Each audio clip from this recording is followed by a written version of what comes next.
Good morning. I am Dr. Krishna, Academic Counselor in Sociology. ఈరోజు మనము BSOE 145 Religion and Society బుక్లో నుంచి unit number 13 గురించి చెప్పుకుంటున్నాం. యూనిట్ నెంబర్ 13లో సెక్యులరిజం అండ్ సెక్యులరైజేషన్ ఈ టాపిక్ మీద మనం ఈరోజు చెప్పుకుంటాం అనమాట.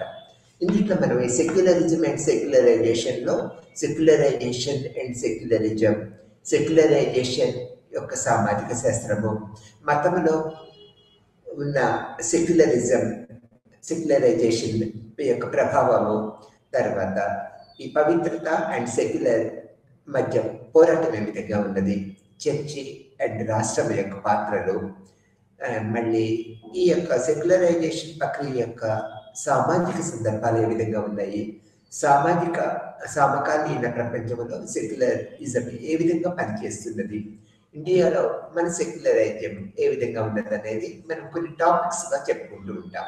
ఇది ఈ యొక్క యూనిట్లో సెక్యులరిజం అండ్ సెక్యులరైజేషన్ అనే లెసన్ అనమాట. ఇది సెక్యులరైజేషన్ అండ్ సెక్యులరిజం అంటే లౌకికవాదము అనే పదము లాటిన్ పదము సెక్యులర్ నుంచి వచ్చింది అనేది మనకు తెలిసిన విషయమే.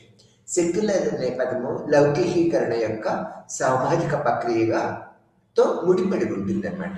సెక్యులర్ అనే పదము లౌకికీకరణ యొక్క సామాజిక ప్రక్రియతో ముడిపడి ఉంటుంది అనేది మనం తెలుసుకోవాలన్నమాట.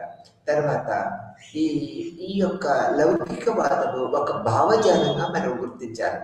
లౌకికవాదం అనేది ఒక భావజాలం అనమాట. నిజానికి ఆచరణ చాలా కష్టంగా ఉంటుంది ఈ యొక్క లౌకికవాదం అనే దృక్పథం అనేది. ఇండియాలో మతము మన సమాజంలో లోతుగా ఉంటుంది అనమాట. మన భారతదేశాన్ని తీసుకున్నట్లయితే మతము ఒక ప్రముఖ పాత్ర వహిస్తుంది, సమాజానికి వేళ్ళూడుకొని ఉంటుంది. దాన్ని మతాన్ని మనం తీసి అసలు చూడలేమన్నమాట. మతాన్ని సమాజాన్ని వేరువేరుగా చూడలేము. అంటే భారతదేశంలో మతం అనేది అంత ప్రముఖ పాత్ర వహిస్తూ ఉంటుంది. ఆ తర్వాత దాన్ని ప్రతి విషయంలో కూడా మతముతో పాటు కలిసి ప్రయాణిస్తూ ఉంటుంది అనేది మనం గుర్తించుకోవాల్సిన విషయం. అందుకని భారతదేశంలో మతము మన సమాజంకు లోతుగా ఉండటం వల్ల దీన్ని తీయటానికి వీలు లేదు, అంటే తీసి ముందుకు పెడతారు ఒక దృక్పథం ఉన్నదన్నమాట. మన ప్రజాస్వామ్య రాజకీయాలు ఈ మతపరమైన అవసరాలకి ఇది ఒక రాయితీగా మనం చెప్పుకోవచ్చు. మన ప్రజాస్వామ్యంలో ఈ రాజకీయ నాయకులు కానీ రాజకీయం కానీ ఈ మతము అనేది ఒక అవసరానికి ఒక రాయితీ లాంటిదిగా మనం గుర్తించుకోవాల్సిన విషయంగా ఉన్నదనేది మనం తెలుసుకోవాలి. తర్వాత ఇక్కడికి వచ్చేటప్పటికి వివిధ పరిస్థితులు దృక్కోణాలను బట్టి వాటి అర్థాలు మారుతూ ఉంటాయి. సెక్యులరిజం అనేది ఒక్కొక్క సందర్భంలో ఒక్కొక్క విధంగా మనం వినియోగించుకుంటూ ఉంటాము. వాటి యొక్క అర్థాలు కూడా మారుతూ ఉంటాయి అనేది మనము తెలుసుకోవాలన్నమాట. సెక్యులరైజేషన్కి వచ్చినట్లయితే ఐరోపాలో ఇది వాడుకలోకి వచ్చింది. మొట్టమొదట ఐరోపా దేశంలో దీన్ని ప్రవేశపెట్టారు, అంటే ఉపయోగించారు. దాన్ని ప్రారంభించి ఒక పద్ధతిలో ముందుకు తీసుకువెళ్ళారు అనేది మనం గుర్తుంచుకోవాల్సిన విషయము.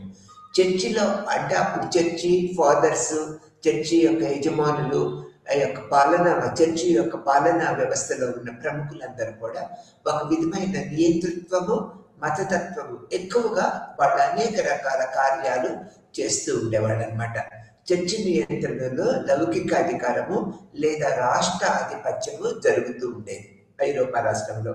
కాబట్టి ఇక్కడ ఐరోపాల ఆ యొక్క సాధక బాధకాల మీద ఆధారపడి ఈ సెక్యులరైజేషన్ అనే దృక్పథాన్ని వాళ్ళు ప్రవేశపెట్టారనేది మనము గ్రహించవలసిన విషయం అన్నమాట. పవిత్రమైన మరియు క్రైస్తవ భావనలో ఇప్పటికే ప్రబలంగా ఉన్న వ్యత్యాసము లౌకికమైనది అనేది మనం ఇక్కడ గుర్తుంచుకోవాలి. పవిత్రమైన మరియు క్రైస్తవ భావనలో ఇప్పటికే ప్రబలముగా ఉన్న వ్యత్యాసం తర్వాత లౌకికమైనదిగా మనం గ్రహించవలసిన విషయం అన్నమాట. లౌకికమైనది పవిత్రమైన ఔన్నత్యాన్ని చాటేందుకు ఈ సెక్యులరైజేషన్ అనే భావన అనేది తెరపైకి తీసుకొచ్చారనమాట. ఈ యొక్క లౌకికమైనది పవిత్రమైనది అయిన ఔన్నత్యాన్ని చాటేందుకు, అంటే దాని గొప్పతనాన్ని చాటేందుకు ఈ సెక్యులరైజేషన్ భావనని ఈ యొక్క తెరపైకి తీసుకొచ్చారనేది అక్కడున్న పరిస్థితుల మీద ఆధారపడి ఉంటుందన్నమాట. తర్వాత సామాజిక ఆలోచన పరులు, అంటే ఈ సామాజిక ఆలోచన పరులు, సిద్ధాంతవేత్తలు, సామాజిక కార్యకర్తలు వాళ్ళ భావనలో లౌకికీకరణ అనే పదాన్ని మతపరమైన సంస్థలు మరియు మతపరమైన భావనలు మరియు అవగాహన, ప్రాపంచిక విషయాలలో నియంత్రణ కోల్పోయిన ప్రక్రియను సూచించడానికి ఉపయోగించారనేది ఒక దృక్పథంగా చెప్పుకుంటూ ఉంటారు. సామాజిక ఆలోచన పనుల యొక్క భావన ప్రకారము లౌకికీకరణ అనే పదాన్ని మతపరమైన సంస్థలు మరియు మతపరమైన భావనలు మరియు అవగాహన, ప్రాపంచిక విషయాలలో నియంత్రణ కోల్పోయిన ప్రక్రియను సూచించడానికి ఆర్థిక, రాజకీయ న్యాయము, ఆరోగ్యము, కుటుంబము ఇవన్నీ కూడా పరిగణలోకి తీసుకున్నాం. ఈ సామాజిక ఆలోచన పరుల ప్రకారము ఈ సెక్యులరైజేషన్ యొక్క పరిధి అనేది ఆర్థికంగా, రాజకీయంగా, న్యాయబద్ధంగా, ఆరోగ్యము, కుటుంబము అన్నిటి మీద కూడా ప్రసరించబడి ఉంటుంది అనే దృక్పథాన్ని మనం ఇక్కడ గ్రహించుకుంటూ ఉండాలన్నమాట. తర్వాత సెక్యులరిజం అనేది విల్సన్, ఈ ప్రక్రియలో విల్సన్ అనే ఒక సామాజిక సిద్ధాంతకర్త ఈ ప్రక్రియలో సామాజిక సంస్థలు క్రమముగా ఒకదానికి ఒకటి భిన్నంగా ఉంటాయని మరియు అంతకుముందు తెలియజేసిన ప్రేరేపిత మరియు ఆధిపత్యము వహించబడిన మతపరమైన ఊహాల మాతృక నుంచి విముక్తి పొందుతాయని చెప్పారన్నమాట. ఈ యొక్క సెక్యులరిజం అనే దాన్ని విల్సన్ అనే ఒక సామాజిక శాస్త్రవేత్త ఈ ప్రక్రియలో సామాజిక సంస్థలు క్రమముగా ఒకదానికి ఒకటి భిన్నంగా ఉంటాయని మరియు అంతకు ముందు తెలియజేసిన ప్రేరేపిత మరియు ఆధిపత్యము వహించిన మతపరమైన ఊహల మాతృక నుంచి విముక్తి పొందుతాయని తన అభిప్రాయాన్ని వెలువచ్చారు ఈ సెక్యులరిజం మీద. తర్వాత మానవ కార్యకలాపాలు మరియు సంస్థలపై సామాజిక చర్యలు, పని, సామాజిక మరియు వ్యక్తుల మధ్య సంబంధాలు, ఆధ్యాత్మిక విధానాలు, సాంఘికీకరణ, వైద్యము, భావనలు అనుగుణంగా నియంత్రించబడుతూ ఉంటుంది అన్నమాట ఇది సెక్యులరిజం అనేది. మరి ఒకసారి చెప్పుకున్నాం. మానవ కార్యకలాపాలు మరియు సంస్థలపై సామాజిక చర్యలు, పని, సామాజిక మరియు వ్యక్తుల మధ్య సంబంధాలు, ఆధ్యాత్మిక విధానాలు, సాంఘికీకరణ, వైద్యము, భావనలకు అనుగుణంగా నియంత్రించబడుతూ ఉంటుంది ఈ సెక్యులరిజం అనేది. ఇది యొక్క విల్సన్ యొక్క భావన ప్రక్రియతో మనం ఈ ఉద్దేశాన్ని వెలువచ్చుకుంటూ ఉన్నాం అన్నమాట. తర్వాత సాంఘిక సంస్థలు ఎలా ఉంటాయంటే ఆర్థిక వ్యవస్థల, రాజకీయాలు, నైతికత, న్యాయము, విద్య, ఆరోగ్యము మరియు కుటుంబంపై అనేవి స్వయం ప్రయత్న గల సంస్థలుగా మనం ఇక్కడ చెప్పుకుంటాం.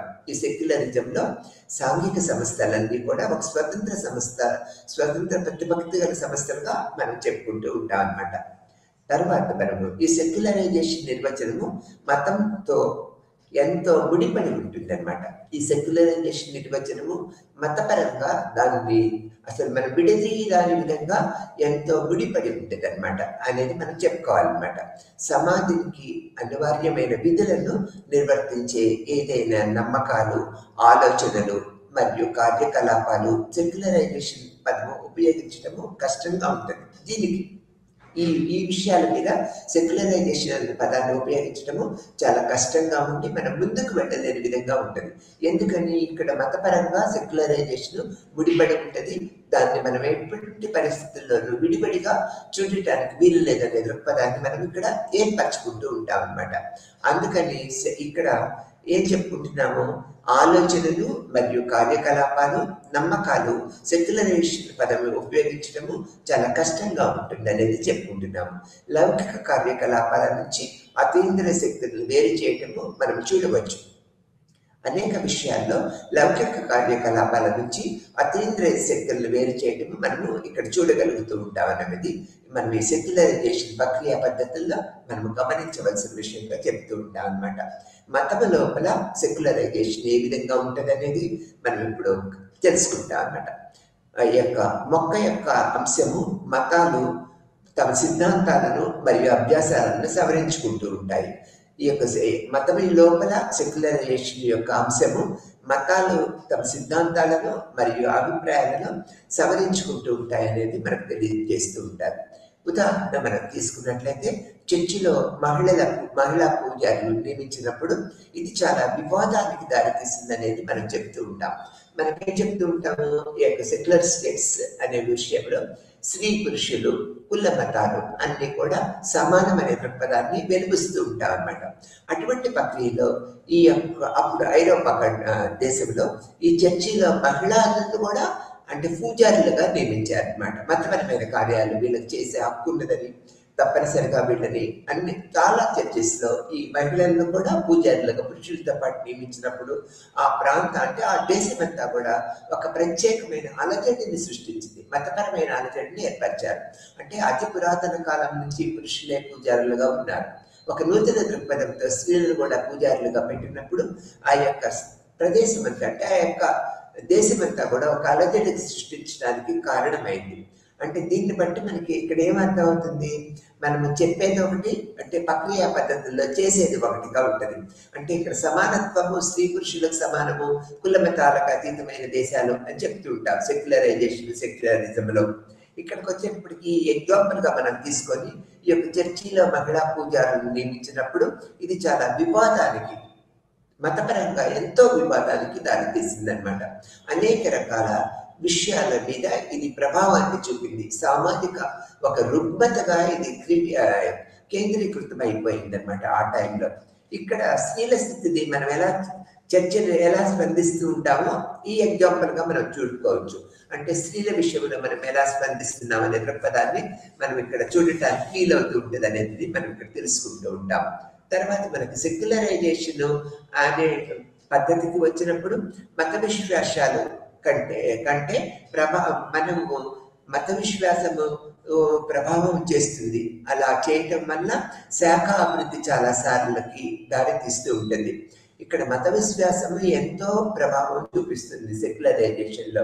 అలా చేయటం వల్ల శాఖ అభివృద్ధికి చాలా సార్లు దారితీస్తుంది, అభివృద్ధి పదమైకి ముందుకు వెళ్ళడానికి వీలవుతుంది అనే దృక్పథాన్ని మనం ఇక్కడ చెప్పుకుంటూ ఉంటాం అనమాట.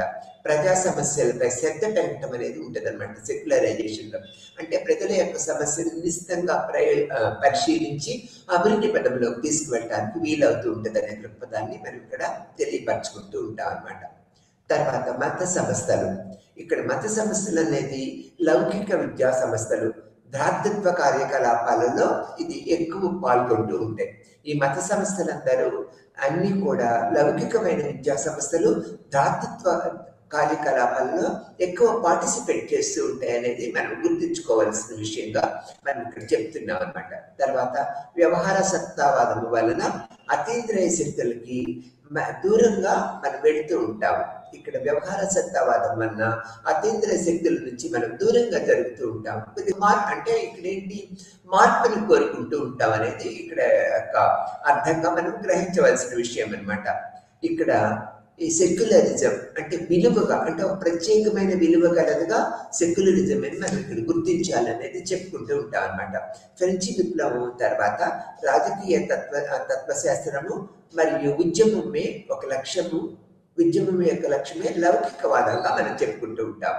ఈ యొక్క విలువగా సెక్యులరిజం అని మనం చెప్పుకుంటున్నప్పుడు ఫ్రెంచి విప్లవం తర్వాత రాజకీయ తత్వశాస్త్రము మరియు ఉద్యమమే లక్ష్యముగా లౌకికవాదముగా ఇది మనం సెక్యులరిజాన్ని చెప్పుకుంటూ ఉంటాం. జార్జ్ జాకోబ్ సెక్యులరిజం అనే పదముని ఉపయోగించారనేది మనం మొదటి నుంచి కూడా గ్రహిస్తూ ఉంటాం అనమాట.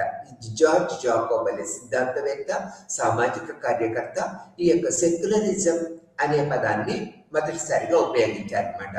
ఇక్కడ భౌతిక వర్గాల ద్వారా మానవ సంక్షేమానికి, అంటే ఈ యొక్క సెక్యులరిజం యొక్క భావన ఏంటి, భౌతిక మార్గాల ద్వారా మానవ సంక్షేమానికి ఇది నిరంతరము పాటుపడాలనే దృక్పథాన్ని కలిగి ఉంటుంది అనేది మనం ఇక్కడ తెలియపరచుకోవాలన్నమాట. తర్వాత కర్తవ్యంగా అంటే ఈ యొక్క భౌతిక మార్గాల ద్వారా మానవ సంక్షేమాన్ని ఇది కొనసాగిస్తూ కర్తవ్యంగా ఇది సాధ్యం చేయాలి అనే దృక్పథాన్ని ఈ యొక్క జార్జ్ జాకోబ్ అనే సిద్ధాంతకర్త మనకి సెక్యులరిజం యొక్క మీద తన మొదటి అభిప్రాయాన్ని, ఏ విధంగా ఉండాలనే అభిప్రాయాన్ని మనకు తెలియపరిచారనమాట. తర్వాత సెక్యులరిజం ప్రగతిశీల భావాజాలముగా మనం చెప్పుకోవాలి. సెక్యులరిజం అనేది ప్రగతిశీలక భావాజాలము.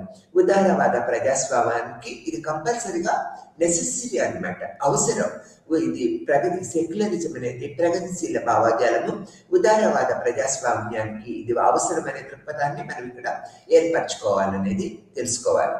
తర్వాత మతపరమైన గుర్తింపు, దీనికి ఎలా మతపరమైన గుర్తింపు మనకు లభించింది అనేది కూడా మనం ఇక్కడ పరిశీలిద్దాం అనమాట. ముస్లిం లీగు, హిందూ మహాసభ, ఆర్ఎస్ఎస్ లాంటి జాతీయవాదానికి బదులుగా మతపరమైన గుర్తింపు ఆధారంగా పోరాడుతూ ఉంటాయి అన్నమాట. ఎంతసేపు కూడా ఇవి మతపరమైన గుర్తింపుకే పోరాడుతూ ఉంటాయి. మతపరమైన గుర్తింపు అనేది ఎంత ఇంపార్టెన్స్ ఉన్నదో మనం ఇక్కడ గ్రహించుకోవాల్సిన విషయం. మన భారతదేశాన్ని తీసుకున్నట్లయితే ముస్లిం లీగు, హిందూ మహాసభలు, తర్వాత ఆర్ఎస్ఎస్ లాంటి జాతీయవాదానికి బదులుగా మతపరమైన గుర్తింపును ఇవి ఎంతో గుర్తింపు పొందాయి మతపరంగా. ముస్లిం లీగ్ కానీ, హిందూ మహాసభలు కానీ, ఆర్ఎస్ఎస్ భావజాలం కానీ ఇది ఒక మతపరమైన గుర్తింపు కానీ ఉన్నాయి. కానీ ఇందులో సెక్యులరైజేషన్ అనే భావన అనేది అతి తక్కువగా ఉంటుంది. వాళ్ళ మెయిన్ మోటో ఏంటి, లక్ష్యం ఏంటివి, మతపరమైన స్వరూపాన్ని ప్రజల్లోకి చర్చకు అంటే ప్రజలలో అంగీకరించేసినట్లు చేయడం, వాళ్ళని ఆ విధమైన మార్గంలో నడిపించడంగానే మనం చెప్పుకుంటూ ఉంటాం. ముస్లిం లీగ్ కానీ, హిందూ మహాసభల యొక్క ప్రవర్తనలు కానీ, ప్రవచనాలు కానీ, తర్వాత ఆర్ఎస్ఎస్ భావజాలం కానీ అన్ని కూడా మతపరమైన దృక్పథంతోనే ఉంటాయి అనేది మనం గుర్తించవలసిన విషయము. బ్రిటిష్ వలసవాదాన్ని ఎదుర్కొనడానికి వివిధ మార్గాల ద్వారా జాతీయ భావాన్ని సృష్టించవలసిన ఆధారము ఉందన్నమాట. అంటే బ్రిటిష్ గవర్నమెంట్ మన దేశంలో ఎన్నో సంవత్సరాలు పరిపాలించింది.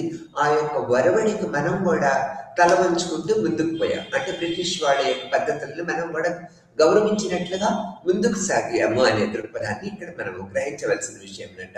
అందువల్ల బ్రిటిష్ వలసవాదాన్ని ఎదుర్కోవటానికి వివిధ మార్గాల ద్వారా జాతీయ భావాన్ని సృష్టించవలసిన ఆధారం కూడా ప్రముఖంగా ఉండటం బట్టి ఇది ఒక గుర్తింపుగా, సెక్యులరిజం అనేది ఒక గుర్తింపు పొందాలి అంటే అట్లా సామాజికంగా ఒక సెక్యులరిజం అని మనం ప్రవేశపెట్టాలి. అంటే సెక్యులరిజంతో పాటు మనం ముందుకు నడవాలనే దృక్పథాన్ని మన భారతదేశంలో కూడా ఎంతో మంది నాయకులు, జాతీయ నాయకులు, సంఘ సంస్కర్తలు, ఈ యొక్క సామాజిక ఉద్యమకారులందరూ కూడా ఎంతో ప్రయత్నించారని మనం ఇక్కడ చెప్పుకుంటూ ఉంటాం అన్నమాట.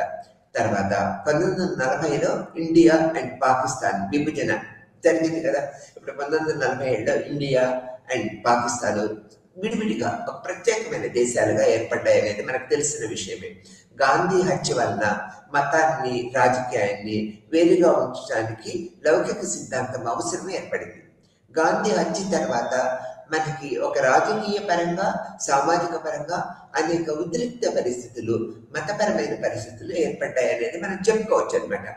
దానివల్ల గాంధీ హత్య వలన మతాన్ని, రాజకీయాన్ని వేరుగా ఉంచడానికి లౌకిక సిద్ధాంత అవసరము ఏర్పడింది అనేది మనం ఒక భావనగా గుర్తించవలసిన విషయం ఉందనేది మనం ఇక్కడ గ్రహించవలసిన విషయం అన్నమాట. తర్వాత ఇండియాలో సెక్యులరిజం ఏ విధంగా ఉన్నది, ఏ విధంగా ప్రవేశపెట్టాము, ఏ విధంగా నడుస్తున్నది అనేది కూడా మనం ప్రస్తుత వ్యవస్థలో మనందరికి తెలిసిన విషయమే అయినా పాఠ్యపరంగా మనం తెలుసుకోవాల్సిన విషయం అన్నమాట. తర్వాత నెహ్రూ ఆఫ్టర్ ఇండిపెండెన్స్ తర్వాత జవహర్లాల్ నెహ్రూ ఈ యొక్క సెక్యులరిజంని ప్రవేశపెట్టి లౌకికవాద తత్వాన్ని మన దేశం దానివల్ల ఎంతో లాభాన్ని పొందగలుగుతాము, అంటే ప్రజల యొక్క జీవిత విధానము, సంక్షేమము అనేది పెరుగుతుంది అనే దృక్పథాన్ని ఏర్పరచుకున్నారు. మనకి ఈ యొక్క సెక్యులరిజం అనే భావనని నెహ్రూ ముందుకు వెళ్ళడానికి ఎంతో కృషి చేశారనేది మనం తెలుసుకున్న విషయమే అనమాట. అజ్ఞానము, అనారోగ్యము, పేదరికము రూపుమాపుటకు సైన్స్ అండ్ టెక్నాలజీ మనము ఉపయోగించుకోవాలి కంపల్సరిగా. ఈ యొక్క మన దేశంలో అజ్ఞానము, అనారోగ్యము, పేదరికం రూపుమాపుడికి సైన్స్ అండ్ టెక్నాలజీ ఉపయోగించుకొని మనకు ముందుకు వెళ్ళాలనే దృక్పథాన్ని జవహర్లాల్ నెహ్రూ కూడా కలిగి ఉన్నారనమాట. అందుకు కలిగి ఉండటం వల్ల దీని వలన దేశము ఆధునీకరణ చెందుతుందనే భావన ఏర్పరచుకున్నారు. అంటే సైన్స్ అండ్ టెక్నాలజీని అభివృద్ధి చేసినట్లయితే ఇండస్ట్రియలైజేషన్, తర్వాత పారిశ్రామిక అభివృద్ధి ఇవన్నీ జరుగుతూ ఉంటాయి. ఉత్పత్తి పెరుగుతుంది, జీవితము మెరుగుదలగా ఉంటుంది అనమాట. సమాజంలో ఉన్న జీవన పరిస్థితులు మారుతూ ఉంటాయి, ఉపాధి అవకాశాలు ఏర్పడతాయి అనేది నెహ్రూ గుర్తించి సైన్స్ అండ్ టెక్నాలజీకి పెద్దపీట వేశారు అనే దృక్పథాన్ని మనము గ్రహించవలసిన విషయం. దీనివల్ల దేశంలో ఆధునీకరణ చెందుతుందనే భావన ఏర్పడుతుంది. మతము అనేది ఇండియాకు హానికరమనే దృక్పథం కూడా ఈ ప్రముఖ నాయకులు అంటే నెహ్రూ గ్రహించారనేది మనం తెలుసుకున్న విషయం. అందుకని ఆయన ఈ ఇండియన్ సెక్యులరిజం అన్ని ఎంతో ముందుకు తీసుకువెళ్ళడానికి అనేక మార్గాల్లో ఎంతో ఉత్సాహాన్ని చూపారు, ప్రోత్సహించారు. లౌకిక తత్వాన్ని మన సమాజంలో ప్రవేశపెట్టినట్లయితే సామాజిక జీవితము మెరుగుదల అవుతుంది, ఆ జీవనోపాధి ఒక ప్రత్యేకంగా మెరుగుదల అవుతుంది, ప్రజల యొక్క జీవిత విధానాల్లో మార్పు వస్తుందని దృక్పథాన్ని నమ్మిన వ్యక్తులు జవహర్లాల్ నెహ్రూ ప్రథమ ప్రధానిగా మనము తెలుసుకున్న విషయం అనమాట. ఆ తర్వాత మతం అనేది ఇండియాలో చాలా హానికరమైన పరిస్థితులని ఎదుర్కొంటూ ఉంటుంది. ఎన్నో రకాల రుగ్మతలు మతపరంగా జరుగుతూ ఉంటాయి. ప్రజల జీవిత విధానాన్ని ఒక విధంగా ఇది శాసిస్తూ ఉంటుంది. ఇటువంటి దృక్పథం నుంచి మనం బయటకు పడాలంటే సెక్యులరిజం అనేది ఇండియాకి చాలా అవసరం అనే దృక్పథాన్ని నెహ్రూ వెలుబుచ్చారనమాట. మతం అనేది ఎంతో హానికరమైనది, సామాజిక వ్యవస్థని అస్తవ్యస్తంగా చేస్తుందనే దృక్పథాన్ని ఏర్పరచుకొని సెక్యులరిజంని ప్రోత్సహించిన వ్యక్తుల్లో ప్రముఖుడిగా మనం జవహర్లాల్ నెహ్రూని చెప్పుకోవచ్చు అనమాట. తర్వాత రాజ్యాంగ పరంగా చట్టపరంగా మనది లౌకిక రాజ్యం, రాజ్యాంగపరంగా చట్టపరంగా మనది లౌకిక రాజ్యము కాబట్టి సెక్యులరిజం అనేది మన దేశానికి ఎంతో ఉపయుక్తంగా ఉంటుంది, ప్రజల జీవిత విధానానికి ఇది వెలుగు చూపుతుందనే భావనని మనము మొదటి నుంచి ఏర్పరచుకున్నాము. బ్రిటిష్ గవర్నమెంట్ విధానాలు, ఎడ్యుకేషన్ కూడా మనకి ఈ యొక్క లౌకికవాదాన్ని అభివృద్ధికి పెంపొందించుకుంది అనమాట. బ్రిటిష్ వాళ్ళు మన దేశాన్ని పరిపాలించినప్పుడు చూడండి అనేక రకాల నూతన పద్ధతులు ఏర్పరిచారు, విద్యని అభివృద్ధి చేశారు. తర్వాత గవర్నమెంట్ విధానాల్లో, జాతీయ విధానాల్లో ఎన్నో మార్పులు చేర్పులు చేశారు. ఈ యొక్క మత ఆంక్షలని చాలా వరకు కట్టడి చేశారనమాట. మా ఈ యొక్క అనేక రకాల రుగ్మతలు, మతపరమైన రుగ్మతలు, వితంతు వివాహాలు, బాల్య వివాహాలు, సతీ పద్ధతులు ఇవన్నీ కూడా అంటే మతపరంగా అంటే ఇవన్నీ ఎటువంటి మతపరమైన కార్యక్రమాలను కూడా వీళ్ళు ప్రోత్సహించలేదు.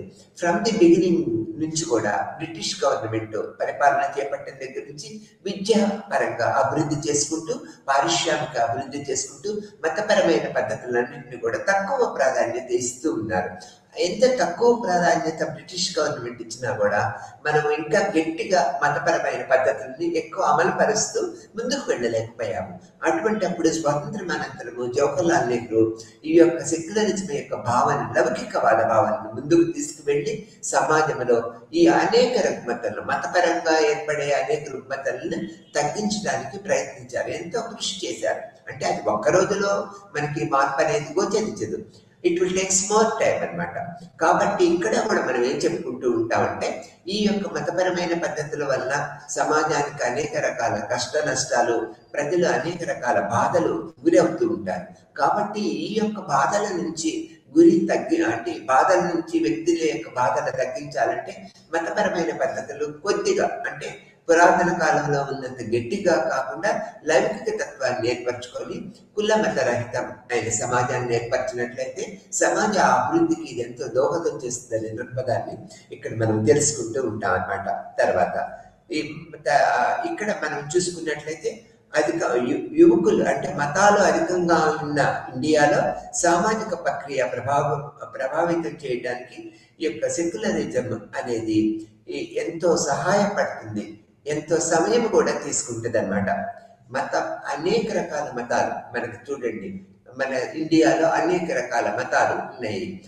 అప్పుడు ముక్కోటి దేవతలు అని చెప్తూ ఉంటాం. అన్ని మతాలు అంతమంది దేవుళ్ళు ఉన్న ఇండియాలో సామాజిక ప్రక్రియను ప్రభావవంతం చేయడానికి సెక్యులరిజము ఎంతో సహాయపడి వ్యక్తిగత సామాజిక అభివృద్ధికి ఉపయోగపడుతుందనే దృక్పథాన్ని అందరూ వచ్చారు. అంటే ప్రముఖులందరూ ఒక దృక్పథాన్ని ఏర్పరచుకున్నారు. జాతీయ రాజకీయ నాయకులు మతం యొక్క మద్దతు పొందే ప్రయత్నాలు అంటే జాతీయ నాయకులందరూ కూడా ఈ విధంగా లౌకికవాదాన్ని డెవలప్ చేయాలంటే జాతీయ అంటే రాజకీయ పరంగా ఉన్న ప్రముఖ నాయకులు, జాతీయ నాయకులు అందరూ కూడా మతం యొక్క మద్దతు పొందే ప్రయత్నాలని కూడగట్టుకుంటూ ఉన్నారు, అంటే చేస్తూ ఉన్నారు అనమాట. దానివల్ల సెక్యులరిజం ఇక్కడ సెక్యులరిజం ముందుకు పోవటం లేదు. అంటే కొంతమంది నాయకులు ఏంటి, మతపరమైన పద్ధతులన్నీ తగ్గించుకుంటూ లౌకికవాదాన్ని డెవలప్ చేసుకోవాలంటే ఈ యొక్క రాజకీయ నాయకులు అంటే ఓట్ల కోసం అనమాట, ఈ యొక్క ఎన్నికల పద్ధతుల కోసము ఈ యొక్క మతం యొక్క మద్దతు కూడా కూడగట్టుకునే పనులు అనేక ప్రక్రియలు చేస్తూ ఉన్నారు. దీనివల్ల ఏం జరుగుతూ ఉంటుంది, సెక్యులరిజం అనేది ముందుకు పోకుండా ఇక్కడ ఆ విధంగానే ఉంటూ ఉంటుంది అనే దృక్పథాన్ని మనం ఇక్కడ తెలియచేసుకుంటూ ఉంటాం. ఈ విధమైన పద్ధతుల వల్ల అంటే కొంతమంది సెక్యులరిజం వల్ల ముందుకు వెళ్ళాలనే దృక్పథాన్ని మనం ఏర్పరచుకున్నట్లయితే, ఇంకొక కొంతమంది ఏం చేస్తూ ఉన్నారు, ఈ యొక్క మతానికి మద్దతు తెలుపుతూ అనేక అలజడులు, ఘర్షణలు రేపుతూ ఉన్నారనే దృక్పథాన్ని మనం ఇక్కడ గ్రహించవలసిన విషయంగా చెప్పుకుంటూ ఉంటాం అన్నమాట. తర్వాత ఈ విధమైన ప్రక్రియా పద్ధతులు అంటే కొంతమంది ప్రముఖులు సెక్యులరిజాన్ని ముందుకు తీసుకువెళ్లాలనుకుంటే, కొంతమంది రాజకీయ నాయకులు ప్రజల యొక్క మద్దతుతో మత విశ్వాసాలను ఇంకా పెంచి ఒక విధమైన అంటే సామాజిక అలజడిని కలిగించడానికి కూడా మన దేశంలో నిరంతరము ప్రయత్నిస్తూనే ఉన్నారు. అయినా ఎవరి ప్రయత్నాలు వాళ్ళు చేసుకుంటూ సెక్యులరిజం వల్ల మనం ముందుకు వెళ్ళాలనే దృక్పథాన్ని ప్రముఖులు అంటే అధికారంలో ఉన్న ప్రముఖులు, రాజకీయ పార్టీలన్నీ కూడా ముందుకు వచ్చాయనేది మనం ఇక్కడ చెప్తూ ఉంటాము. సెక్యులరైజేషన్ ప్రక్రియ ఏ విధంగా జరిగింది అనేది మనం ఇక్కడ తెలుసుకుంటాము. చరిత్ర అంతా సెక్యులరైజేషన్ జరిగింది అనేది అంటే చరిత్ర అంటే ఏ దేశాన్ని తీసుకున్నా కూడా చరిత్ర పరంగా సెక్యులరైజేషన్ ప్రభావితమైన పద్ధతులని కలిగి ఉన్నది అనేది మనం చెప్పక తప్పదన్నమాట. తర్వాత ఇక్కడ పవిత్రత మరియు సెక్యులర్ మధ్య పోరాటాలు, ఇప్పుడు మనకి చర్చి అంటే ఐరోపా ఖండంలో చర్చిస్ అంటే స్త్రీలను పూజారులుగా నియమించాలనే దృక్పథాన్ని మనం చెప్పుకున్నాము. ఇక్కడ పవిత్రత సెక్యులర్ మధ్య పోరాటం అంటే ఈ సెక్యులరైజేషన్ ప్రక్రియల్లో మతపరంగా పవిత్రమైన పద్ధతుల్ని ఆచరిస్తూ ఉంటారు. అంటే మన భారతదేశంలో ముందు చెప్పుకున్నాం, అనేక రకాల మతాలు వాళ్ళు ఉన్నారు, అనేక రకాల మతాలు వాళ్ళ యొక్క మతాలని ముందుకు సాగతీసే ప్రముఖులు మత గురువులు లేకపోతే మత పెద్దలు అని మనం చెప్పుకోవచ్చు అనమాట. ఈ పవిత్రతని ఈ యొక్క మతానికి అంటకట్టి ఈ ప్రజల్ని ముందుకు అంటే ఆధునిక దృక్పథము, ఆధునిక ధోరణులను ఏర్పరచుకోకుండా కట్టడి చేశారనే దృక్పథాన్ని మనం తెలుసుకుంటూ ఉంటాం. అందుకని సెక్యులరైజేషన్ ప్రక్రియలో ఏంటి, నూతన దృక్పథం, సైన్స్ అండ్ టెక్నాలజీ ప్రయోగం అంటే ఆ విధమైన ఆలోచన పద్ధతుల్లో మతానికి మనం అంత ఇంపార్టెన్స్ ఇవ్వాల్సిన పని లేదు. మన సామాజిక జీవితంలో ఇంపార్టెన్స్ ఇచ్చినా కూడా ఎప్పుడు నిరంతరము జీవితంలో దీనికే ఒక పెద్దపీట వేసి మన యొక్క సామాజిక అభివృద్ధిని తక్కువ చేసుకోవాల్సిన అవసరం లేదనే దృక్పథము అనేది మనం ఏర్పరచుకోవాలి. అట్లా సైన్స్ అండ్ టెక్నాలజీ అభివృద్ధి చెందినప్పుడే ఈ యొక్క మతపరమైన పద్ధతులను కొద్దిగా తగ్గించుకుంటూ పోతున్నప్పుడే మనం సామాజికంగా వ్యక్తిగతంగా సామాజిక అభివృద్ధి మనం చూడగలుగుతామనే దృక్పథాన్ని మనం ఏర్పరచుకుంటూ ఉంటాం. తర్వాత ఏకోప అంటే ఒకే దేవుడు అనే దృక్పథాన్ని ఏర్పరచుకుంటాం. కొన్ని మతాలు, క్రిస్టియన్ మతం, ముస్లిం మతం తీసుకున్నట్లయితే క్రిస్టియన్స్ లో క్రీస్తు అండ్ ముస్లిమ్స్ లో మహమ్మద్ ప్రముఖ ప్రవక్తలుగా మనం చెప్పుకుంటూ ఉంటాము. వారి యొక్క బోధనలు వాళ్ళు అది క్రమం తప్పకుండా పాటిస్తూ ఉంటారు, అంటే ఆ మత కార్యాలను నిర్వహిస్తూ ఉంటారని చెప్పుకుంటూ ఉంటాం. మనకి హిందూ మతానికి వచ్చినట్లయితే బహుదేవతారాధన అని చెప్తూ ఉంటాం. అనేక రకాల మతాలు అనేక రకాల పద్ధతుల్ని అవలంబిస్తూ ఉంటాం. అంటే నిరంతరము ఈ మత పద్ధతులతో జీవించడం వల్ల వ్యక్తి అభివృద్ధి, సామాజిక అభివృద్ధి, మానసిక అభివృద్ధి ఏ విధంగా జరగదన్నమాట. అంటే ఆ కుంచితమైన మనస్తత్వాన్ని ఏర్పరచుకుంటూ ఉంటాం. కాబట్టి ఇక్కడ పవిత్రతకి మనం గౌరవించినా కూడా సెక్యులరైజేషన్ పద్ధతుల ద్వారా మనకు ముందుకు పోవాలనే దృక్పథాన్ని మనం ఇక్కడ ఏర్పరచుకోవాలనేది చెప్తూ ఉంటాం. ఈ ప్రక్రియా పద్ధతిలో ఈ ఏకధర్మ మతాలు అన్ని కూడా సెక్యులరైజేషన్ యొక్క మూలకముగా మనకు కనిపిస్తూ ఉంటాయనేది చెప్పుకుంటూ ఉంటాము. వ్యవస్థీకరణ లేదా హేతుబద్ధీకరణ మనకి తెలియజేస్తూ ఉంటాయన్నమాట ఈ పద్ధతుల వల్ల. తర్వాత ఇక్కడ చర్చి అంటే పవిత్రత మరియు సెక్యులరైజేషన్ పోరాటం ఆ విధంగా ఉంటే, చర్చి మరియు రాష్ట్రము అసాధ్యమైన అధికారాన్ని ఈ చర్చిని మనం తీసుకున్నట్లయితే అసాధారణమైన అధికారాలను కలిగి ఉంటుంది అనమాట. అంటే సమాజంలో ఉన్న ప్రజలందరినీ కూడా ఈ యొక్క చర్చి అనేది మనకు శాసించడానికి వీలయ్యే ప్రక్రియ పద్ధతుల్ని ఆ మత పెద్దలు ఆ విధంగా ఏర్పరచుకున్నారనేది మనం ఇక్కడ చెప్పుకుంటూ ఉన్నాం అనమాట. అందుకని ఇక్కడ చర్చి పద్ధతులు, చర్చితో ఈ యొక్క మతపరమైన పద్ధతులతో ప్రజలందరినీ కట్టడి చేసి వారి యొక్క మతపరమైన భావాజాలతో వాళ్ళ జీవితాలను మనకి ఒక ముంచటం అనమాట. అంటే జీవితంలో మతపరమైన జీవిత విధానాన్ని అనుక్షణము వాళ్ళతో దానితో పాటు జీవించేటట్లుగా చేయటం అనేది ఈ చర్చి యొక్క పద్ధతులను మనము చూసామన్నమాట. తర్వాత చర్చి కేవలము తర్వాత మోక్షానికి ఉద్దేశించింది కాదు అనే ఆలోచన కూడా ఉన్నదన్నమాట. ఈ ప్రపంచ ముఖానికి ఒక లక్ష్యం ఉంటుందన్నమాట. దేవుని రాజ్య స్థాపనకి చేయటమే ఈ యొక్క చర్చి యొక్క ప్రధాన లక్ష్యంగా మనం చెప్పారు. దేవుని రాజ్యము అంటే ఆది కాండము యొక్క విలువలని వీళ్ళు గ్రహించి దేవుని రాజ్యం ఏర్పాటు చేయడానికి ప్రతి క్షణము అంటే ప్రతి క్షణంతో పాటు జీవితకాలం అంతా కూడా ఈ చర్చి యొక్క ప్రాబల్యంతో మతపరమైన కార్యకలాపాలు చేస్తూ దేవుని యొక్క రాజ్యం ఏర్పాటు చేయాలనే ఉద్దేశంతో సమాజాన్ని అంతా కూడా మతపరమైన భావజాలంలో ముంచుతూ ఉంటారన్నమాట. అంటే ప్రజలందరినీ మతపరమైన భావజాలానికి అనుగుణంగా నడుచుకునే విధానంగా ఒత్తిడి చేస్తూ ఉంటారు. అనేక రకాల పక్కన కూడా ఆ విధంగా ప్రేరేపిస్తూ ఉంటారు. వాళ్ళ యొక్క ప్రేరేపించే విధానాల మీద ఆధారపడి సమాజంలో ప్రజలందరూ ముందుకు వెళ్తూ ఉంటారు. ఇక్కడ మతపరమైన పద్ధతులతో సమాజం అభివృద్ధి చెందుతుందనేది మనం మొదటి నుంచి చెప్పుకుంటూ ఉంటాం ఈ సెక్యులరిజంలో. ఇక్కడ కూడా ఈ మతపరమైన ప్రక్రియ పద్ధతుల వల్ల సామాజిక అభివృద్ధి మనం అనుకున్నంతగా జరగదనే దృక్పథంతో ఈ చర్చి యొక్క ప్రాబల్యాన్ని తగ్గించినట్లయితే సెక్యులరిజం అనేది ముందుకు తీసుకువెళ్ళగలుగుతామనే దృక్పథాన్ని మనం ఇక్కడ ఏర్పరచుకుంటూ ఉంటాం. చర్చి యొక్క సమస్త అభివృద్ధి, చట్టము మరియు అడ్మినిస్ట్రేషన్ ఏజెన్సీల ద్వారా ఈ రోమనైజేషన్ అంటే రోమన్ క్యాథలిక్స్ అంటే ఆ విధమైన పద్ధతులతో ఆ యొక్క ప్రజలని సమాజాన్ని ముందుకు తీసుకువెళ్తూ ఉంటుంది అనేది మనం ఇక్కడ ఏర్పరచుకుంటూ ఉంటాం అనేది మనం ఇక్కడ చెప్పుకోవాల్సిన విషయంగా చెప్తూ ఉంటాము.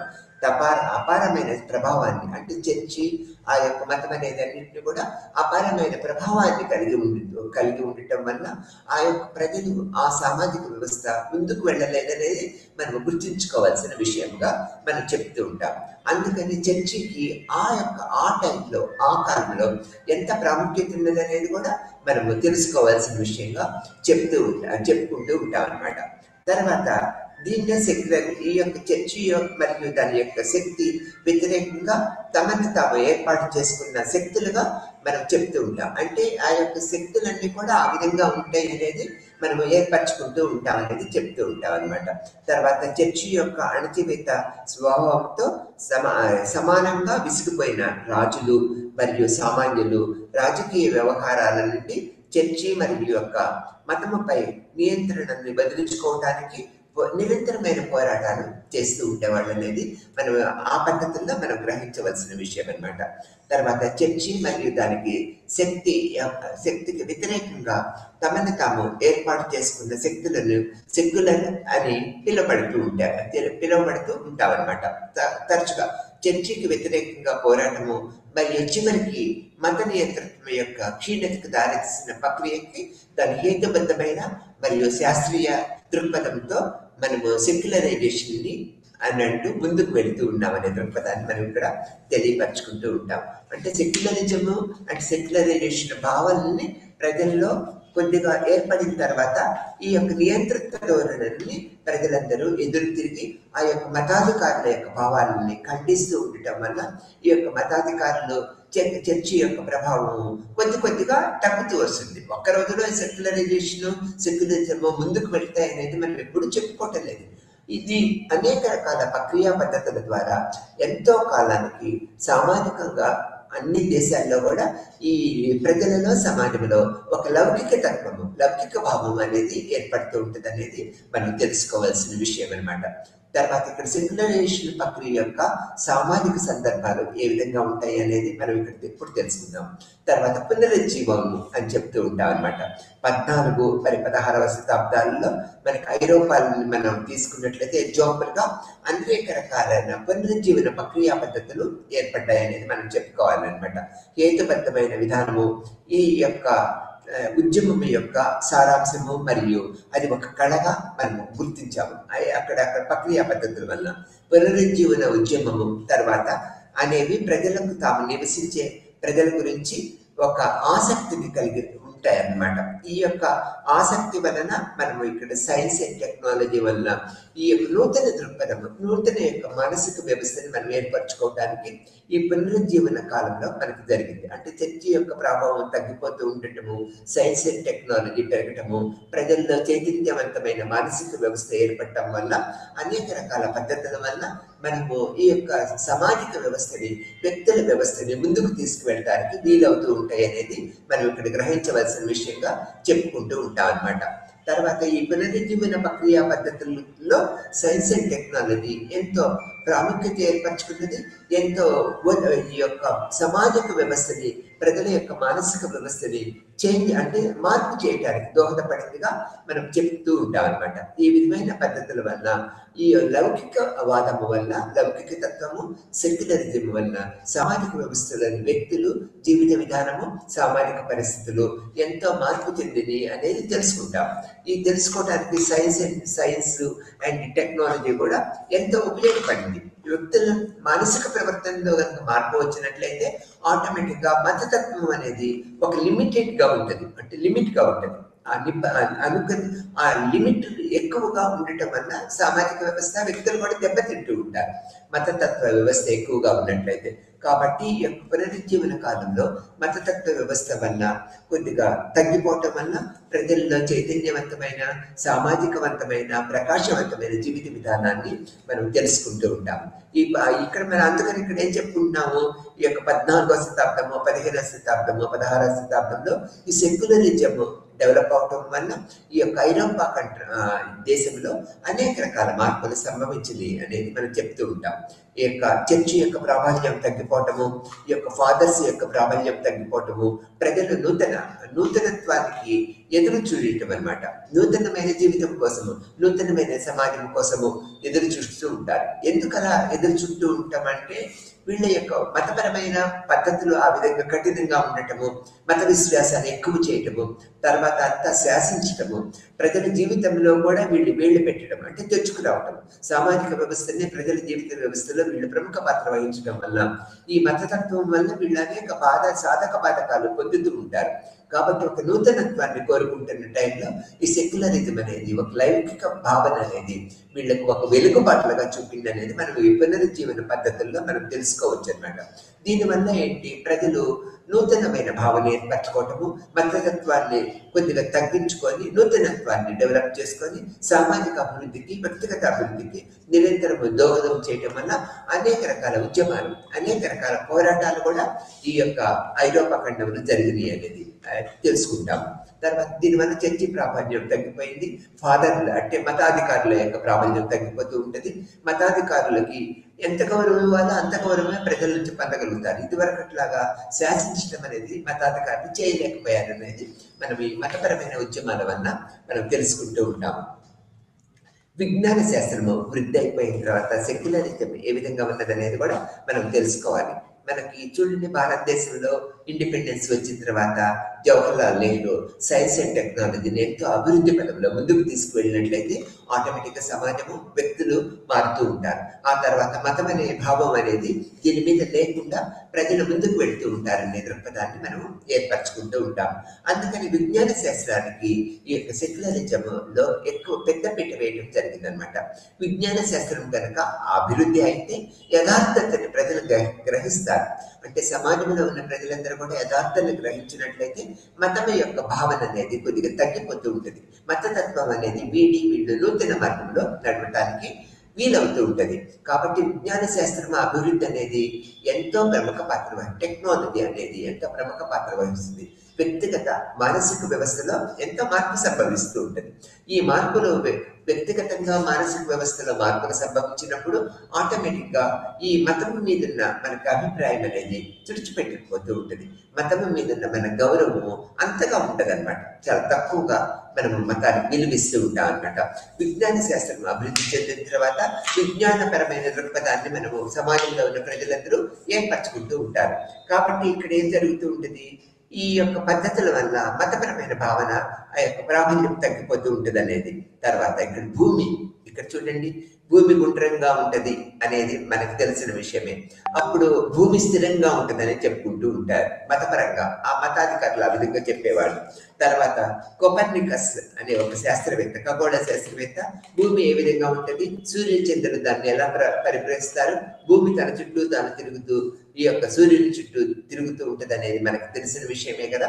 ఈ యొక్క అనేక రకాల నూతన ఖగోళ విజ్ఞానాన్ని మనకు అందించడం వల్ల మతపరంగా కూడా ఇవి ఈ యొక్క ఖగోళ విజ్ఞాన శాస్త్రం కూడా చాలా దెబ్బతీసింది. అంటే నూతన విజ్ఞానాన్ని మనం తెలుసుకోవటం వల్ల యథార్థత ఏది, ఇక్కడ నిజమేంటి అనే దృక్పథాన్ని తెలుసుకోవటం వల్ల అనేక రకాలైన విజ్ఞాన శాస్త్ర అభివృద్ధి వల్ల మూఢనమ్మకాల్ని తగ్గించుకుంటూ పోతాము.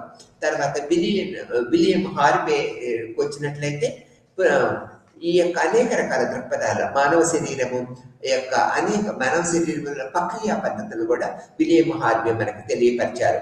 న్యూటన్ యొక్క గురుత్వాకర్షణ శక్తి, తర్వాత ఈ అనేక రకాల పద్ధతులు ఇక్కడ Copernicus and William and Newton, ఈ విధంగా అనేక రకాల శాస్త్రజ్ఞులు, అనేక రకాల సైన్స్ అండ్ టెక్నాలజీ మీద ఆధారపడిన శాస్త్రజ్ఞులు అనేక రకాల పరిశోధనలు చేసి నూతన విజ్ఞానము అందించడం వల్ల మనకి అంటే అసలు అనేక రకాల దృక్పథాలు, సామాజిక దృక్పథము, సామాజిక అవగాహన మనం ఏర్పరచుకున్నాం అనమాట.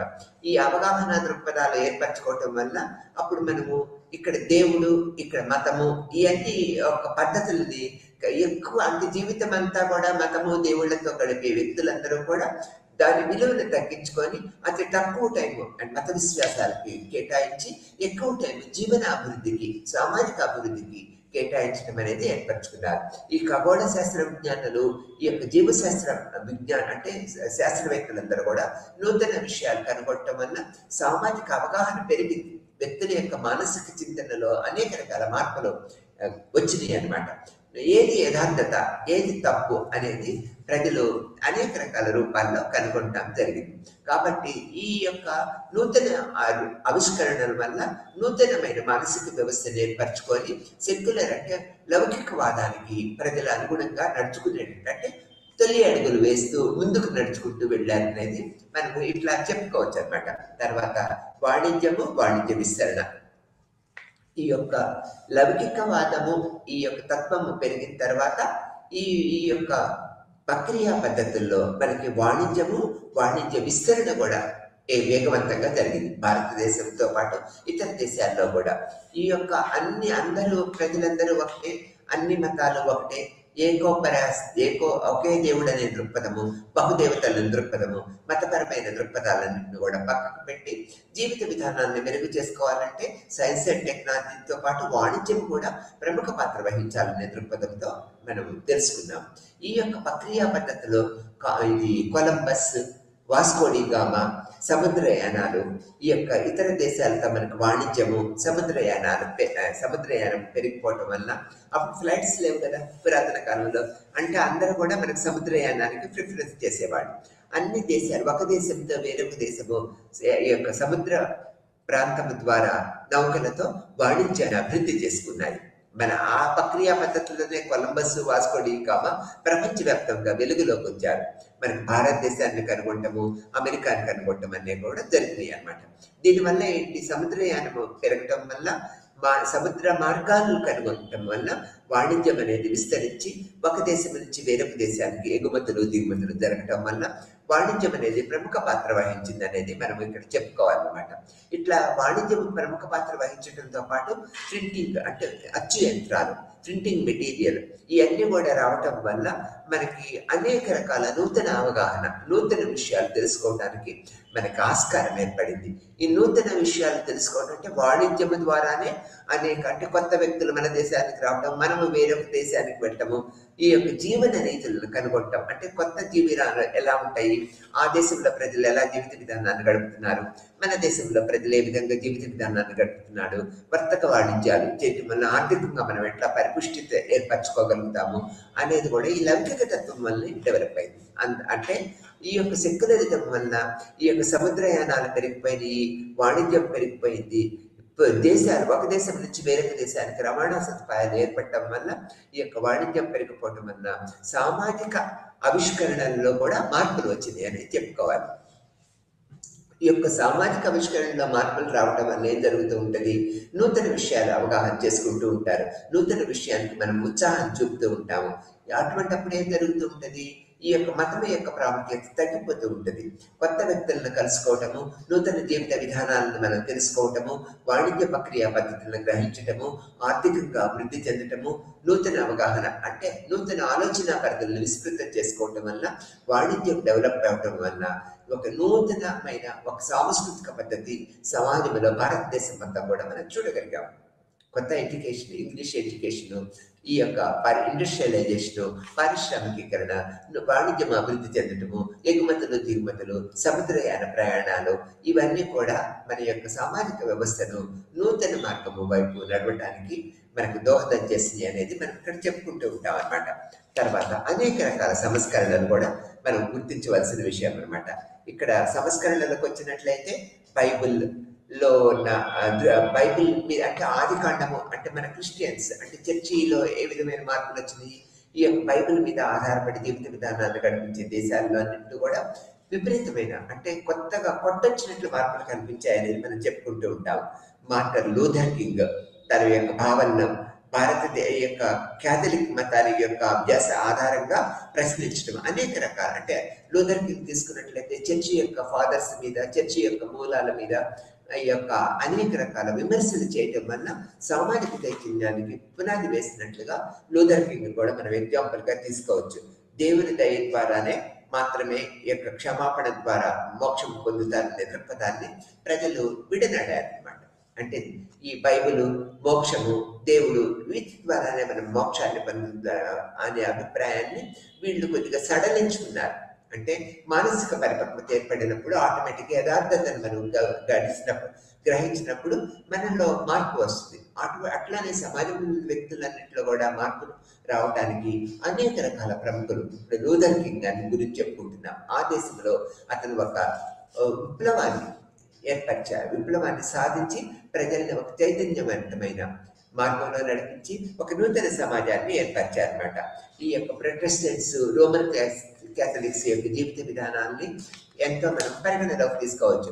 రోమన్ క్యాథలిక్స్ కన్నా కూడా ప్రొటెస్టెంట్స్ యొక్క జీవిత విధానాన్ని సామాజిక అభివృద్ధికి ఎలా దోహదం చేస్తుంది అనేది కూడా మనం ఇక్కడ చెప్పుకుంటూ ఉంటాం అనమాట. ఈ విధమైన పద్ధతుల్ని ఈ యొక్క సమకాలీన సెక్యులరైజేషన్లో మనం ఏర్పరచుకుంటూ ఉంటాము. మధ్యయుగ కాలాన్ని మనం తీసుకున్నట్లయితే సమాజంలో మతపరమైన ఆలోచనల కేంద్రంగా నిలిచిపోయినట్లుగా బోధనలు అంటే సమాజంలో మతపరమైన బోధనలకి కేంద్రంగా నిలిచిపోయినట్లు మనకు సమాజం కనిపిస్తూ ఉంటుంది అనమాట. ఈ విధమైన పద్ధతుల్లో ఐరోపాని మనం ప్రముఖంగా చెప్పుకుంటూ ఉంటాం. చర్చి అండ్ మత బోధకులు గురించి చెప్తూ ఉంటాం అనమాట. ఈ ఇతర దేశాలలో కొంత ప్రభావం ఇవన్నీ కూడా చూపుతూ ఉంటాయి అనమాట. ఈ లౌకికీకరణ ప్రక్రియ కొన్ని కట్టుబాట్లు మరియు మతం యొక్క కొత్త వ్యక్తీకరణకి ఆవిర్భావాన్ని మనకి నిరోధిస్తూ ఉంటుంది అనేది మనం ఇక్కడ తెలుసుకోవాలన్నమాట. ఈ విధంగా సమకాలీన సెక్యులరైజేషన్లో మన ఇటీవల శతాబ్దంలో అనేక కొత్త మతపరమైన ఉద్యమాలు ఉద్భవించాయనేది మనకు తెలిసిన విషయమే. అంటే అనేక రకాల ఉద్యమాలు ఒక్క రోజులో మనం ఈ సెక్యులరైజేషన్ ఏ దేశం కూడా కంప్లీట్ గా దీనికి కట్టుబడి ఉంటుందని చెప్పడానికి వీలు లేదు. అంటే ఇది ఎంతో కాలం అంటే కొంత కాలం కొన్ని అంటే ఒక్కొక్క దేశం యొక్క మత సంస్థల మీద ఆధారపడి ఆ యొక్క మత కార్యకలాపాల మీద ఆధారపడి ఈ దేశం ఇంత ముందుకు వెళ్తుంది, ఇంత వెనక్కి వెళుతుంది అనేది మనం యొక్క మత పద్ధతుల మీద ఆధారపడి చెప్పుకుంటూ ఉంటాం. కాబట్టి అవి వెంటనే అంటే మనం చెప్పిన మన సిద్ధాంతాలు ప్రయోగించిన వెంటనే ఈ యొక్క సెక్యులరైజేషన్ ఈ దేశంలో జరుగుతుంది, మనుషులు మారిపోతారు, సమాజం మారిపోతుంది అనేది చెప్పడానికి వీల్లేదు. అది ఎంతో కాలం అంటే ఆ ప్రక్రియా పద్ధతులు కొనసాగిస్తూ పోతూ ఉన్నట్లయితే కొంతకాలానికి సమాజ వ్యవస్థ అండ్ మానసిక వ్యవస్థ యొక్క మానవ సమాజ వ్యవస్థ కూడా మారుతుందనే దృక్పథాన్ని మనం చెప్పగలుగుతూ ఉంటాం. ఇటీవల దశాబ్దాలలో అనేక కొత్త మతపరమైన ఉద్యమాలు ఉద్భవించాయనేది మనం చెప్పుకుంటూ ఉంటాం. మరియు ఇదే నిర్ధారణ లౌకికీకరణ ప్రతిస్పందనగా కూడా అనిపించవచ్చు. ఈ యొక్క ప్రక్రియా పద్ధతులే లౌకికీకరణకు ప్రతిస్పందనగా మనం భావించవచ్చు అనే దృక్పథాన్ని మనము గ్రహించవలసిన విషయము.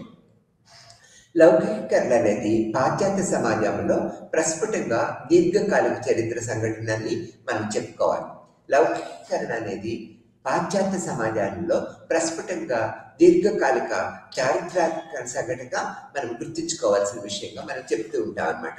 తర్వాత ఇక్కడ ఇతరమైన వ్యవస్థలను మనం తీసుకున్నట్లయితే ఈ యొక్క బోధనలు హిందూ మతాన్ని మనం తీసుకున్నట్లయితే ఈ బోధనా ప్రక్రియ పద్ధతులన్నీ కూడా సమాజంలో ఉన్న వ్యక్తుల్ని ఒక విధంగా ఒక మతతత్వంలో ముంచివేస్తూ ఉంటాయి. అంటే మతతత్వంగానే జీవించే విధానాన్ని ఏర్పరుస్తూ ఉంటాయి. దీనికి మనం ఏం చేయాలి? ఇప్పుడు విల్సన్ యొక్క అభిప్రాయం ప్రకారం ఎక్కువ ఆదిమ మానవ సమాజాన్ని తీసుకున్నట్లయితే ఇక్కడ విల్సన్ యొక్క అభిప్రాయం ప్రకారం ఈ యొక్క ఆదిమ వ్యవస్థని, ఆదిమ గిరిజనులు, ఆదిమ మానవుల్ని మనం తీసుకున్నట్లయితే వీళ్ళు ఈ మతాన్ని అంటే కొన్ని గుర్తులుగా టోటమిజము, టోటంవాదం అని చెప్పుకున్నాం ఇంతకు ముందు లెసన్స్ లో కూడా. ఆ యొక్క ప్రక్రియా పద్ధతుల్లోనే వీళ్ళు జీవిత విధానాన్ని గడుపుతూ ఉంటారనేది మనం చెప్పుకున్నాం. ఇక్కడ బ్రయాన్ విల్సన్ ప్రకారము వాటిని నిర్మూలించడం కంటే ఎక్కువ ఆదిమ మానవాతీతత్వాన్ని వహించాయి అనే దృక్పథాన్ని మనం గ్రహించవలసిన విషయంగా ఇతని యొక్క విల్సన్ చెప్పారనమాట. పారిశ్రామికీకరణ మరియు సాంకేతిక అనువర్తనము కొంతవరకు సామాజిక జీవిత చట్టానికి క్రమబద్ధీకరిస్తుంది మరియు సాధారణీకరిస్తుంది అనే దృక్పథాన్ని మనం ఇందులో గ్రహించవలసిన విషయముగా మనం చెప్పుకుంటూ ఉంటాం. ఈ యొక్క సైన్స్ అండ్ టెక్నాలజీ యొక్క నూతన సామాజిక వ్యవస్థ అనేక రకాల రూపాల్లో మనకి ఇది చెప్తూ ఉంటుంది. ఈ యొక్క చూడండి, ఈ ప్రక్రియలో వాస్కో డి గామా, తర్వాత విలియం హార్వే, కోపి మిస్కర్, తర్వాత మార్టిన్ లూథరు, వీళ్ళందరూ కూడా అనేక రకాల దృక్పథాలతో మనకి ఒక నూతనమైన ఇది కనుగొన్నారని చెప్పి. వాస్కో డి గామా వచ్చినట్లయితే భారతదేశ సముద్ర మార్గాలను కనుగొన్నారు. తర్వాత ఇక్కడ విలియం హార్వే వచ్చినట్లయితే ఈ యొక్క రక్త ప్రసరణ పద్ధతులను కనుగొన్నారు. కొపిర్కస్ మనం తీసుకున్నట్లయితే ఇతను యొక్క భౌతిక పద్ధతులను అనేక రకాల విషయాలుగా చెప్పారు. మార్టిన్ లూథర్ తీసుకున్నట్లయితే నిరసనవాదాన్ని డెవలప్ చేశారనేది మనం ఇక్కడ చెప్పుకుంటూ ఉంటాం. ఎందుకని ఈ ప్రముఖుల గురించి చెప్పుకుంటున్నామంటే కొంతమంది ప్రముఖులు అనేక రకాల రంగాలలో ముందుకు వచ్చిన తర్వాత ఆ యొక్క పద్ధతులను మనం గ్రహించిన తర్వాత, అంటే ఇక్కడ పద్ధతులను గ్రహించడం అంటే ఏంటి? యథార్థమైన జీవిత విధానాన్ని గ్రహించడం అని చెప్తూ ఉంటాం అన్నమాట. ఈ యథార్థత గ్రహించిన తర్వాత ఒక సామాజిక పద్ధతులన్నింటిలో కూడా మార్పు వస్తుంది. సామాజిక పద్ధతుల్లో మార్పు వచ్చిందంటే ఏంటి? మానవుల యొక్క మస్తిత్వం అంటే మానసిక వ్యవస్థలో మార్పు వస్తుంది. మానసిక వ్యవస్థలో మార్పు వచ్చిన తర్వాత అతను ఎప్పుడు కూడా ప్రాచీన తత్వాన్ని లేకపోతే ఈ యొక్క మతతత్వముల యొక్క ప్రాచీన భావాన్ని విస్మరించి నూతనమైన జీవిత విధానాన్ని గడపడానికి ముందుకు వెళ్తూ ఉంటాడనే దృక్పథాన్ని మనం ఇక్కడ ఏర్పరచుకుంటూ ఉంటామని చెప్తూ ఉంటాము. తర్వాత భారతదేశంలో సెక్యులరిజం యొక్క పాత్ర ఏ విధంగా ఉన్నది అనేది మనం ఇక్కడ చెప్పుకోవాలి. ఇక్కడ చూడండి, ముఖ్యమైన ఇది మతం అనేది ఇక్కడ భారతదేశంలో ముఖ్యమైన పాత్ర వహిస్తుంది అని చెప్పుకున్నాం. అనేక రకాల మతాల వాళ్ళు, అనేక రకాల కులాలకి ఇక్కడ భారతదేశము ఒక కుటుంబం లాగా ఉన్నదన్నమాట. ఇక్కడ ప్రముఖ మతాలు ఏంటి? హిందూ మతము, ముస్లిం మతము, క్రైస్తవ మతముగా చెప్తూ ఉంటాము. ఇక్కడ మతము పేరుతో ఆవేశాలు, ద్వేషాలు అనేవి ఇక్కడ భారతదేశంలో ఎక్కువ పెరుగుతూ ఉంటాయి. ఇప్పుడు ఫర్ ఎగ్జాంపుల్ మనం తీసుకున్నట్లయితే స్వతంత్రము వచ్చిన తర్వాత అంతకుముందు జరిగిన సంఘటనలు తీసుకున్నట్లయితే ఈ మతతత్వము హిందూ ముస్లిమ్స్ అనే భావనతోనే ఈ పాకిస్తాను, భారతదేశం రెండుగా విడిపోయింది అనేది మనకు తెలిసిన విషయమే. అంటే ఇక్కడ మతం యొక్క పాత్ర ఎంత ఎక్కువగా ఉన్నదో మనం గ్రహించాం కదా. ఈ యొక్క మతం మీద ఆధారపడే ముస్లిమ్స్ మా దేశం అని పాకిస్తాన్, హిందువులు మా దేశం అని భారతదేశాన్ని ఏర్పరచుకున్నారు. అంటే ఇక్కడ మతం అనే పాత్ర ఎంత గాఢంగా, ఎంత బలంగా ఉన్నదనేది మనం ఈ యొక్క గ్రహించగలిగాము భారతదేశంలో. అందుకని సెక్యులరిజం యొక్క పాత్ర ఇది చాలా కాలము తీసుకుంటుంది. అంటే ఇప్పుడు కూడా స్వాతంత్రానంతరం 70 ఏళ్ళు గడిచిపోయింది. ఇప్పటికి కూడా మనం మతాన్ని ఈ రాజకీయ నాయకులు కానీ, ప్రముఖ నాయకులు కానీ ఆధారం చేసుకుంటూ ముందుకు వెళుతూ ఉంటారు తప్పితే ఒక నిష్కల్మషమైన సామాజిక వ్యవస్థని, ఒక ఆదర్శవంతమైన సామాజిక వ్యవస్థని ఏర్పరచాలనే దృక్పథాన్ని వీళ్ళు కలిగి ఉంటారనమాట. స్వాతంత్ర పోరాటం యొక్క సుదీర్ఘ కోర్సుల్లో జాతీయవాము అభివృద్ధితో దగ్గరగా ముడిపడి ఉన్నదనేది మనం ఇక్కడ గ్రహిస్తూ ఉంటాం. ప్రభుత్వ కార్యాలయాలు మరియు ప్రభుత్వ సేవలు నిర్వహించడానికి మతపరమైన అనుబంధము ఆధారపడకూడదనే దృక్పథాన్ని కూడా, అంటే రాజ్యాంగ పరంగా అనేక దృక్పథాలు మనం వెలుగుస్తూ ఉంటాం అన్నమాట. తర్వాత లౌకిక భావన అండ్ భావజాలం కూడా ఇందులో మనకు ప్రముఖ పాత్ర వహిస్తూ ఉంటాయి. డిబేట్ యొక్క అభిప్రాయాన్ని గమనించినట్లయితే ఇక్కడ మతము అనేది సమాజాన్ని రూపొందిస్తుంది, అంతే తప్పితే అదేమీ చేయలేదు. ఆ సమాజం ఎలా అభివృద్ధి చెందాలనేది సైన్స్ అండ్ టెక్నాలజీ అనేది చెప్తూ ఉంటుంది. బ్రిటిష్ వాళ్ళ రాకతో కొంత మార్పును మనం తప్పనిసరిగా గమనించాలన్నమాట. బ్రిటిష్ శాసనము నిర్వహించడము, బ్రిటిష్ వారి చట్టము ముందు సమానత్వం అనే భావన ప్రముఖంగా మనం బ్రిటిష్ వారి చట్టము ముందు అందరు సమానం అనేది ప్రవేశపెట్టడము ఒక గొప్ప కార్యంగా మనం చెప్పుకోవచ్చు. ఈ లౌకిక తత్వాన్ని డెవలప్ చేయడానికి ఒక ఆధారబద్ధమైన ఒక జడ్డులాగా మనం చెప్పుకోవడానికి వీలవుతూ ఉంటుంది అన్నమాట. భారతదేశంలో రాజకీయంగా మేల్కొనడానికి ముందుకు వెళ్ళడానికి ముఖ్యమైన అంశము ఆధునిక విద్యతో వచ్చినదని ఉదారవాద పద్ధతులతో మనం గ్రహిస్తూ ఉంటాము. తర్వాత దేశీయ సంస్కృతులు అసాధారణమైన పెరుగుల ద్వారా జాతీయవాదము భావన ప్రజల్లో తీసుకువెళ్ళవలసి వచ్చింది. దీనికి కవిరాజ్ ఒక ప్రముఖ పాత్ర వహించారనేది మనం చెప్పుకోవాలన్నమాట. 1920 నాటికి కాంగ్రెస్ నాయకత్వంలో మహాత్మా గాంధీ చేతుల్లోకి వెళ్ళింది. రాజకీయాల్లో మతం ఆవశ్యకత బహిరంగంగా ఇది ఒక విధంగా ప్రకటించినట్లయిందనేది మనం చెప్పుకుంటూ ఉంటాము. ఈ యొక్క ముస్లింలని ఈ విధమైన పద్ధతిలో దూరం చేసి ఒక పాకిస్తాన్ భారతదేశం విడిపడటానికి కూడా దోహదం చేసింది అనేది మనం చెప్తూ ఉంటాం. ఇక్కడ భారతదేశంలో సెక్యులరిజం అనే భావన అనేది మనం చెప్పుకునేటప్పుడు కొన్ని ప్రముఖ విషయాలు మనం చెప్పుకోవాలి. భారతదేశం ఒక పెద్ద దేశం, అంటే ఈ సామాజిక పరంగా ఎంతో పెద్ద దేశంగా మనం చెప్తూ ఉంటాం అన్నమాట. ఇక్కడ ఇంత పెద్ద దేశంలో అనేక రకాల కులాలు, అనేక రకాల మతాలు వేళ్ళూడికిపోయి ఉండేననేది మనకు తెలిసిన విషయమే. ఈ పద్ధతుల్లో ఇక్కడ మతం మీద ఆధారపడే భారతదేశం అంతా కూడా ఉన్నదనేది కూడా అన్ని దేశాల ప్రజలకు కూడా తెలుసు. అంతా అంటే ప్రపంచవ్యాప్తంగా తెలిసిన మీద పద్ధతి అన్నమాట. హిందూ తత్వము అంటే హిందూ తత్వం ఇక్కడ ఎక్కువగా ఉన్నది. అంటే మనకి ఉన్న 100 మంది జనాభాలో 85% హిందువులు ఉన్నారు. తక్కిన వాళ్ళందరూ ముస్లిమ్స్, క్రిస్టియన్స్, పార్సీలు, అనేక రకాల మతాల వాళ్ళు చాలా తక్కువ శాతం మంది ఉన్నారు మీద. అంటే ఎక్కువగా డామినేట్ చేసే మతం అనేది హిందూ మతమే.